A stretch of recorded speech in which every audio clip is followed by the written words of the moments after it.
talking about that stress. We're talking about saving some of these marriages.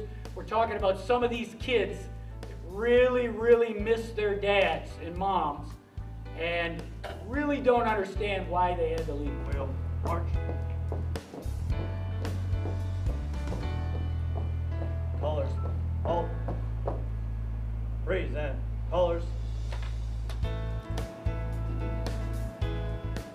Oh, say, can you see by the dawn's early light what so proudly we held at the twilight's last gleaming, whose broad stripes and bright stars through the perilous fight o'er the ramparts we watched were so gallantly streaming, and the rocket's red glare, the bombs bursting in air, gave proof through the night that our flag was still there.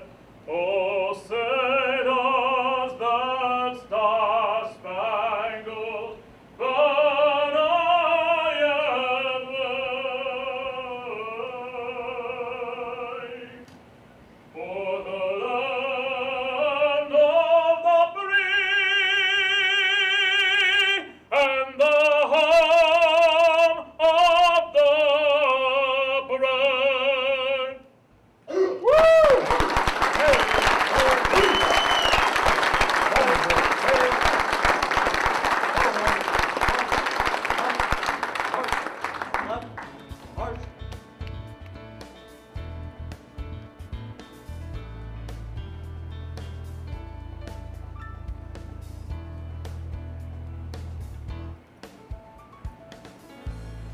I tell stories on my show of Americans with courage, people who exemplify what is great about our country, and I classify the American dream as opportunity.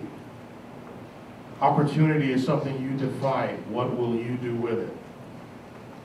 What you two did in founding something from essentially nothing but your hearts and your desire to do something good makes you really great Americans. How do we get to a point where we can make a difference for those that return? The people who raise their children on Skype. When I meet these families, my heart breaks. I've been an itinerant for 20 years. I remember my son asking me many a time, why do you have to go? I do it willingly. I don't put myself in any peril. I come back. But I never had an answer for my boy. But when this call came about, I said, I do have an answer. It's called commitment. And if X number of people just stepped up to the plate, and I want to equate it to baseball, as American as baseball. See, in the game of baseball, every at-bat's not going to be a hit. Every hit's not going to be a home run. But every home run has to be an at-bat and a hit. It is our sacred obligation to keep swinging for these men and women till we find the right formula, till we find the right dosage that allows them to walk tall, stand proud. It is our sacred obligation to find the right mix of, in an airport, walking up to a serviceman and shaking their hand, standing behind them in line at a cafe and saying, I got your back, saluting them as they come, as we do in Dallas every so often when the planes come, and you have these people cheering. But the two motifs I want to paint for you that would be a game plan for today, as you've invested of your time, your talent, and your treasure. The first is decision. 236 years ago yesterday, a decision was made in this great and awesome land. A line was drawn in the sand on the 23rd of March, 1775, at the St. John's Church in Richmond, Virginia. The audience was the House of Burgesses. The occasion was the Second Congress. And a young patriot stood up, and he had had enough. And I'm going to excerpt from his now immortal speech. Should I hold my opinion at a time such as this for fear of giving offense? I would consider myself in treason towards my country and as an act of disloyalty to the majesty of heaven whom I revere above all earthly kings. It is in vain, sir, to extenuate the matter. Gentlemen cry peace, peace, but there is no peace. The war has already begun. The next gale that sweeps in from the north will bring to our ears the clash of resounding arms. Why stand we here idle? Our brethren are already in the field. What is it the gentlemen wish? What would they have? For is life so dear or peace so sweet that it be purchased at the price of the chains of slavery? Forbid it, Almighty God. For I know not what path others might take, but for me, give me liberty or give me death. And an entire nation marched forward. Every shot that was heard that allowed this republic to be that shining city on the hill, so immigrants like me in far-off lands could dream of a utopia that is America, began with that moment. And these men and women have paid the ultimate price in far-off lands, shedding their blood in the rice paddies of the South Pacific, being imprisoned for causes that they may not have agreed with, because one day, with duty and honor, all of the branches stood, and these young men and women said, I will go because I believe. But what happens when they come back? You and I have a decision to make. Are we going to draw a line in the sand? See, I'm not political. I was next to a veteran on a flight back to Seattle. This kid could have been no more than 21, but he was a vet. He had served and come back. I used to do training for the USAREC battalions. We used to teach them sales training pre-9/11 when it was very hard to hit mission and BOP. So some of these boys, I probably trained the recruiters who got them in. So there is guilt. But when the airline stewardess came down and said, ladies and gentlemen, we have veterans on board, and then she leaned over to this boy and said, today you can drink something stronger because it's on the house. The boy ordered a Diet Coke. I looked at him and said, you've seen unspeakable horror. I don't drink, but if I was you, I'd start. I love his answer. I'm seeing my mama after 18 months. I cannot have liquor on my breath. Some mama raised that boy right. And we have a sacred obligation to that mama, saying, we got your back. We're going to make a decision. We're going to draw a line in the sand. And this shot's going to be heard around the world again. We're going to take care of our own. It's not about the popularity or the unpopularity. It's about the reality. See, don't believe the wrong bill of goods that comes down the pike. We are a superior nation. I chose this country because I believed in its ideals. But somewhere in our desire to abdicate superiority, we have succumbed to mediocrity, and it's time to stop the stupidity. We need to stand up, draw that line in the sand, make a decision. The second is action. Benjamin Franklin said years ago, democracy is 2 lions and a lamb voting on what to have for lunch. Liberty is a well-armed lamb contesting that vote. To which your humble immigrant correspondent would like to add, tyranny is a bunch of rats trying to make the lions and the lambs feel guilty. This nation has always allowed people to either be a lion or a lamb, but it has no place for rats. We need to take a stand, as unpopular as it may seem. I shake the hand of every veteran gloriously, joyously. Even now, when the national anthem is sung in the airport, I still stand. The other day, I got into a fight with my 17-year-old boy who forgot to take his hat off, and I hit it off his head. I love my boy, but that's not cool. He has to see that I bow to an authority. It is time for us to take action.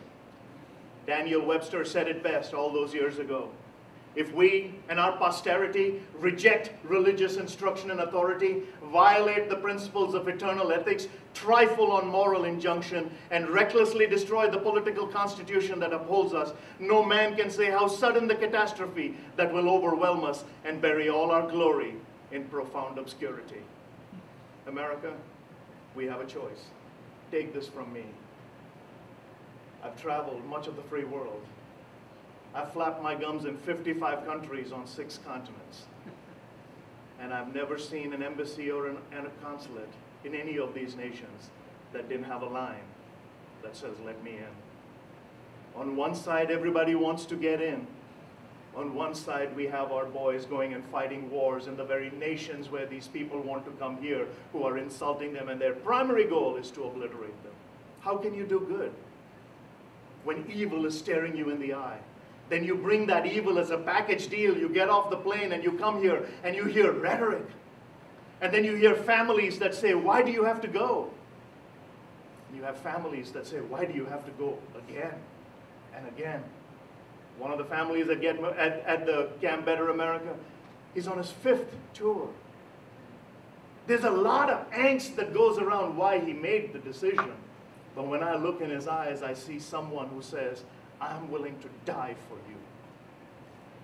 That beats at my gut.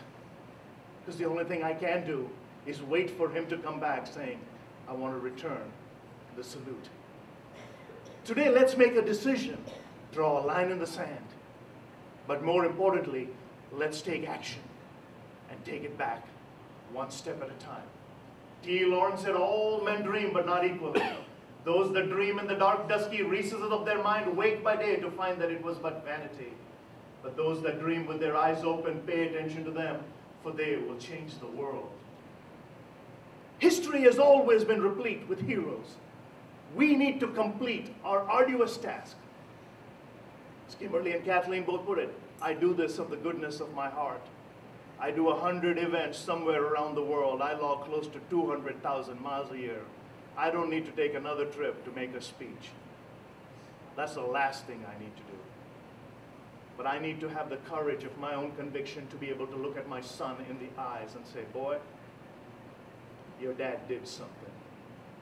Today, let's draw that line in the sand. Let's say that there is a better America, regardless of what anybody else says.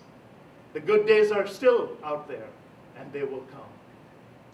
And in order for that better America to come, we have to start at a camp where we take the returning warriors, equip them, so we can now stand side by side with them and say, you gave us the opportunity for freedom.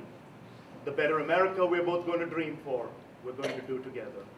And I'll close like I always do by saying, folks, I've literally traveled the world and the 7 seas.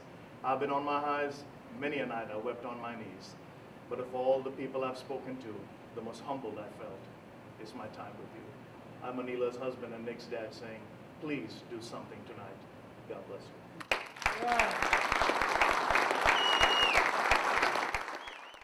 To give back to our soldiers that are returning from Afghanistan and Iraq, and the desperate need for them and their family to receive these services. I think Camp Better America is going to provide an immeasurable service to these families. I'd never heard about it before, and I'm so excited that Donna invited me to come here today, and I will tell people. It's just great. More people have to know about this, and we're happy to help spread the word. Man, Camp Better America, what a night tonight. I've never felt anything like this before. I mean, as a veteran, as a Marine veteran from Desert Shield, Desert Storm, I mean, what a great organization. I had to leave my family and come back, and there was nobody here like this. And now they're here to serve, to take care of our veterans. This is an unbelievable cause, an unbelievable event. I mean, tonight was just a great place to be a part of this. And now that I found out about it, I'm going to be more involved, give more money.